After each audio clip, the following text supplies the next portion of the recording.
NASCAR Craftsman Truck Series race officially concluded for Martinsville Speedway, and what looked like was going to be a dominant win for Corey Heim turns into chaos at the end, and Dale Hemric's able to pick up his first career NASCAR Craftsman Truck Series win. What's going on, guys? It's Daniel, and welcome back to our video. I just got done watching NASCAR Craftsman Truck Series race in Martinsville Speedway. We had quite a bit to talk about from this race. Let's go and talk about it. And so at the start of the race, you had Corey Heim lead the field from the inside, and Ty Majeski on the outside, and Corey Heim got a really strong start and was able to clear for the race lead. And Corey Heim started setting off and was pulling away from the rest of the field.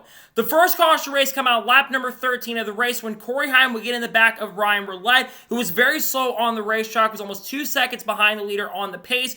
Corey just had nowhere to go, runs in the back of him unintentionally and spins him out, going down the front straightaway, bringing out the caution. So then on the restart, you had Corey Heim lead the field from the inside with Ty Majeski on the outside, and Corey Heim gets a fantastic restart and is able to clear for the race lead. And he would start pulling away and got a couple tenths lead. Meanwhile, lap number 24, the second caution race come out when Lane Riggs got turned by Connor Mosack going into turn number 3. It looked like Lane Riggs might have come down just a little bit on Connor Mosack, probably knowing he's not there, and he just spun out, but luckily no damage for Lane. Tough break for Lane, but he wouldn't be out of the race because he had no damage. So then on the restart, you had Corey Heim lead the field from the inside with Caden Honeycutt on the outside, and Corey Heim got a fantastic restart and was able to clear for the race lead. Caden Honeycutt would stay up in second, would try to run him down at the end, and he had Norm Benning falling back quite a bit. It wouldn't matter in all things considered, and coming off the corner, Corey Heim would dominate and win stage number 1. During the caution, we see a little strategy. Roger Kroof, Gio Ruggiero, Jake Garcia, Matt Crafton, Jack Wood, Luke Baldwin, Matthew Gold, Grant Enfinger, Andres Press, and Matt Mills were on the guys that would come down pit road while the rest leaders stayed out. So then on the restart, you had Corey Heim lead the field from the inside with Caden Honeycutt on the outside, and Corey Heim got a fantastic restart once again and was able to clear for the race lead. And at this point, Corey Heim just started pulling away from the field and would dominate this portion of the stage as not much was happening behind. And coming off the final corner, Corey Heim would dominate, win stage number 2, leading all the laps at the end. So then during the caution, most of the leaders would come down pit road, except Roger Kroof, Matt Crafton, Jack Wood, Gio Ruggiero, Grant Enfinger, Jake Garcia, and Dawson Sutton. But everyone else would come down, including Corey Heim, Ty Majeski, and Caden Honeycutt, with Corey Heim winning the race off of pit road. So then on the next restart, you had Roger Kroof lead the field from the inside with Matt Crafton on the outside, and Roger Kroof got a fantastic restart and was able to clear for the race lead.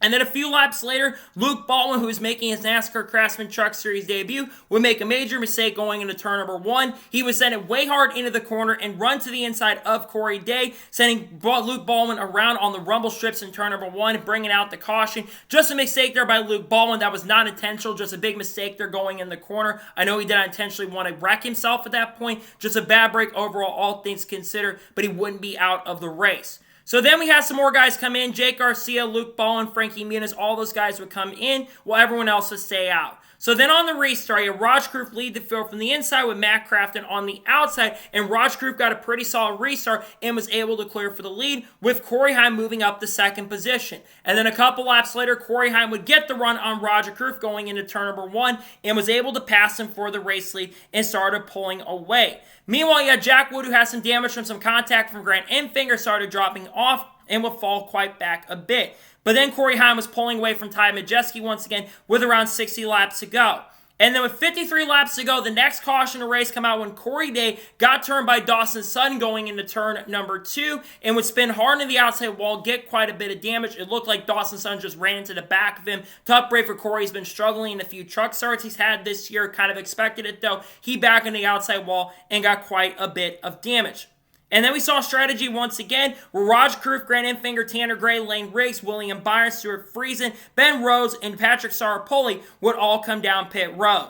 So then on the restart, you had Corey Heim lead the field for the inside for Ty Majeski on the outside, and Corey Heim got a really strong run and was able to clear for the race lead, with Ty Majeski struggling and basically having a great battle between them where they'd be 3 wide going down the front straightaway with Ty Majeski emerging to be in second position. And then with 44 laps to go, the next caution would come out for Luke Baldwin once again. Luke Baldwin would end up spinning after contact from Jake Garcia, going off of turn number 4. Matthew Gold would get a ton of damage, and his night would basically come to an end because of the damage he had. And Corey Day also got spun, it looked like, from Tony Breidinger going off of turn 4. She just ran into the back of Corey Day and spun him out, bringing out the caution. So then on the restart, you had Corey Heim lead the field from the inside with Ty Majeski on the outside, and Corey Heim got a pretty good restart, was able to clear for the lead, but got bumped up the track with some contact from Caden Honeycutt going down the back straightaway, and they battle side by side going down the back straightaway, and they be battling into turn number 3, and then the most tipped moment of the race would end up happening going to turn number 4, as Corey Heim would make some contact with Caden Honeycutt coming down the front straightaway. It seemed like the fender was out on Caden Honeycutt's truck. He would run to Corey Heim, and Corey Heim would get a flat tire, ends up spinning out after dominating the race, bringing out the caution. In my opinion, when it comes to situation, I don't think that was intentional from Caden. They were just racing really hard side by side. I don't think Caden had any intention to wreck him. Just a bad break there for Corey Heim, who had the dominant truck and nothing to show for at the end, despite recovering at the end of the race. But I think that was a big mistake by Caden Honeycutt to run into him. It seemed like his fender was out and he had some damage, and then he got punted by Majeski a little bit. Just a bad situation all around. I feel bad for Corey Heim, but Caden Honeycutt did not do that intentionally. Because of this, Corey Heim would come down pit road and fix the damage. So then on the restart, you had Caden Honeycutt lead the field from the inside with Tyler Ankrum on the outside, and Caden Honeycutt got a really strong restart and was able to clear for the race lead. And then Ty Majeski would get up to second with around 25 laps to go.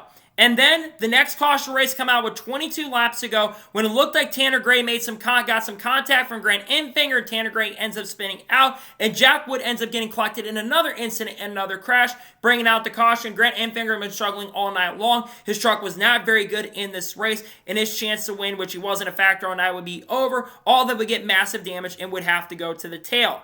So then on the restart with 15 laps to go, you had Caden Honeycutt lead the field from the inside with Tyler Ankrum on the outside, and Caden Honeycutt got a pretty good restart and was able to clear for the race lead. Meanwhile, Ty Majeski moved up to second position and got by Ankrum and moved up to second. And then another major moment of the race would happen with 14 laps to go. When Caden Honeycutt and Ty Majeski are battling for the lead, Ty Majeski would get sideways going into turn number 1 and would collect Caden Honeycutt. They both end up spinning out and both get a ton of damage on their trucks, bringing out the caution there. Just a massive mistake there for Ty Majeski to lose it in the corner. Tough break for Caden Honeycutt. I know some are mad about the incident that happened there, but a tough break for both drivers who had really strong trucks all night. Their nights would basically be over after the damage.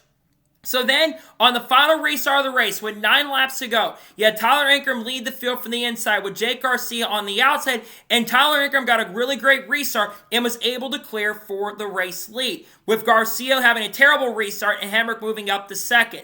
And then with 5 or 6 laps to go, Dale Hemric was right there behind Tyler Ankrum. There'd be a little bit of contact, but it was pretty clean up front for the lead. And with 4 laps to go, he got the run to the inside with 4 laps to go and made the pass coming off of turn number 4 and started pulling away from Tyler Ankrum. It looked like Ankrum was going to have a chance and opportunity to try to run him down, but he would run out of time, coming to the white flag. Dale Hemric had about a 6/10 of a second lead. Ankrum would try everything to close in, but it would not be enough. And coming off the final corner, Dale Hemric holds off a hard-charging Tyler Ankrum and picks up his first career NASCAR Craftsman Truck Series win and his second National Touring win.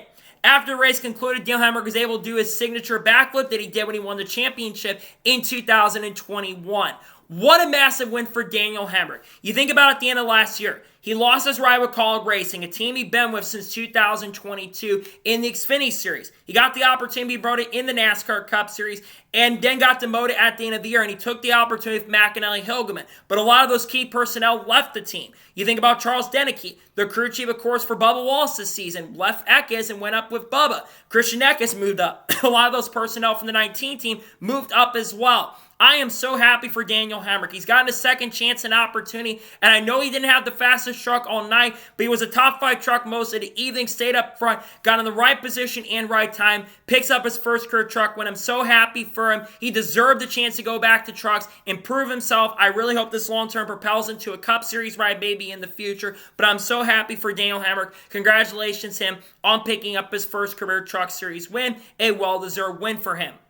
So now we're going to go ahead and take a look at the race results, and I'll give my score thoughts on today's race. So Daniel Hemric picks up the win. Tyler Ankrum finishes second. Great night for Tyler Ankrum. Ran top 5 and top 10. Had really good speed, especially on the long run. He wasn't good on the short run, but his long run speed was great. Got himself a top 10 finish, playing some strategy as well. Great night for Ankrum to finish in the runner-up position. Jake Garcia finishes third. One of the best runs they've seen from the 13 truck. Haley Deegan struggled in that truck the last couple years, and we haven't seen much from Garcia, but I feel like the last couple weeks Luis Garcia has been doing a lot better. He's been getting more acclimated to the 13 team, and he looks really strong to start the season. Great run for Jake. He finishes third. Chandler Smith finishes fourth. Continues to have really good runs. He doesn't have the speed yet to go to victory lane, but he's been very consistent to start the year. The only driver this season to have top 10s in every single race. A fantastic run for Chandler Smith again. Ran top 5 all night. Great run for Chandler Smith. Ben Rhodes finished 5th. He struggled all night, but he plays strategy at the end of the race and gets himself a solid top 5 finish. Didn't have the speed on the short run, but had decent long run speed. Gets a top 5. Good run for Ben Rhodes. Corey Heim finishes 6th. I feel terrible for Corey Heim. He had the best truck in the field. He should have won this race. Led 149 laps, the most laps he's ever led in the race. You could tell after the race he was frustrated, but he showed a lot of maturity in his post-race interview, and he does come home in a top 10. So while he didn't win the race, he should have won in my opinion. He had the best truck by a mile. Wasn't even close tonight, but got turned by someone just making a mistake by Caden Honeycutt. Tough break for Heim. He does get a top 10, but nothing to show for after dominating. Andres Perez finished 7th. Solid night for the driver of the 77 machine. Raj Crew finished 8th. Plays some strategy at the end and gets himself a top 10 finish. Hasn't had the race-winning speed this arc year that I kind of expected, but a solid top 10 run for Raja. So a lot of work to do on the speed, but a not bad day, all things considered. He finishes in 8th. Stuart Friesen finished 9th. Struggled early, but they made that truck better and gets himself a solid top 10. Good run for Stuart Friesen. And Lawrence Allen finishes 10th. He had some incidents on the track, fell back a little bit, but actually not a bad day. I thought he'd run a lot worse in this truck and didn't do too bad, all things considered. Gets himself a solid top 10. Good day for Lawrence Allen.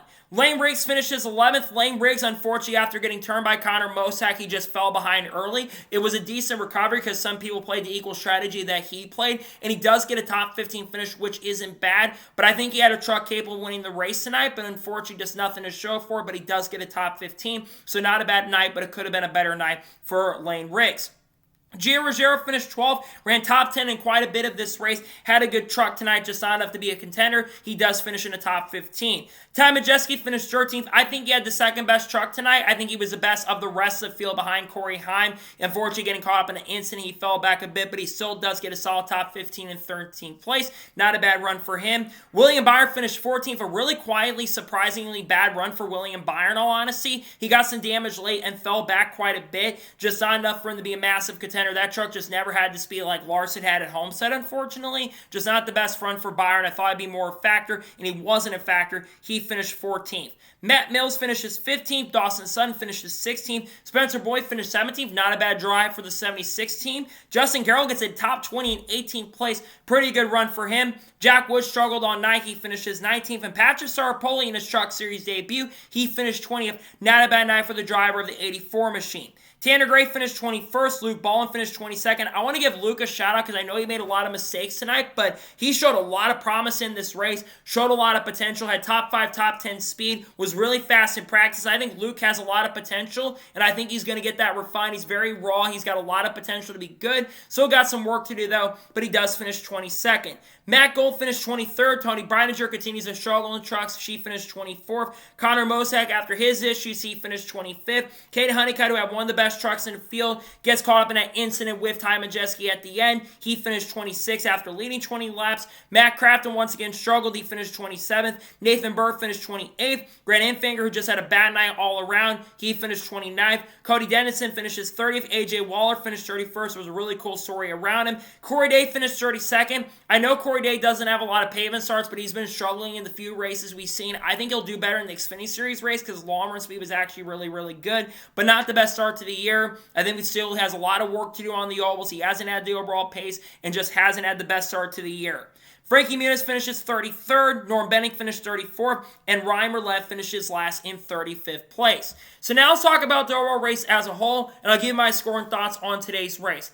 Honestly, this race was just okay. I think the first half of the race and the first 200 laps of the event weren't the most exciting overall. Sure, he had some beating and banging throughout the field, but this race was completely dominated by Corey Heim, and it was also very, very difficult to pass. And tires really did not mean as much as I think a lot of people were expecting, unless you had a truck like Corey Heim's that was completely dominant. You really couldn't pass in this race. Very, very difficult, which is nothing new for Martinsville in the Truck Series.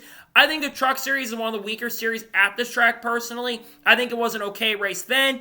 We had a really good finish, which I think salvaged it. The last 10 or 15 laps I thought were really, really good. So, first half of the race is probably about a 5 or 6. I'm probably going to give this race overall a 6 out of 10, honestly, because I think the finish was okay, but the race itself wasn't that great. Maybe a 6.5 out of 10 is what I'm going to give it, because I think tonight's race could have been better, but it wasn't a worse truck race. I've seen it this track, but it wasn't great. A little bit too much chaos for me as well. A lot of cautions in this race. I'll give it a 6.5 out of 10. So, that is going to be it for the NASCAR Craftsman Truck Series race review from Martinsville Speedway. I want to thank you guys for watching. Please subscribe to the channel, notifications on, so if I win a video, it does go live on my channel. Follow me on Twitter, Facebook, and Instagram, and support me on Patreon as well. Let's go below that and comment your thoughts below on tonight's race. Your thoughts on tonight's race, let me know below. Let me know your thoughts in the comments below, and congratulate Dale Hemric on picking up his first career Truck Series victory. Let me know your thoughts in the comments below.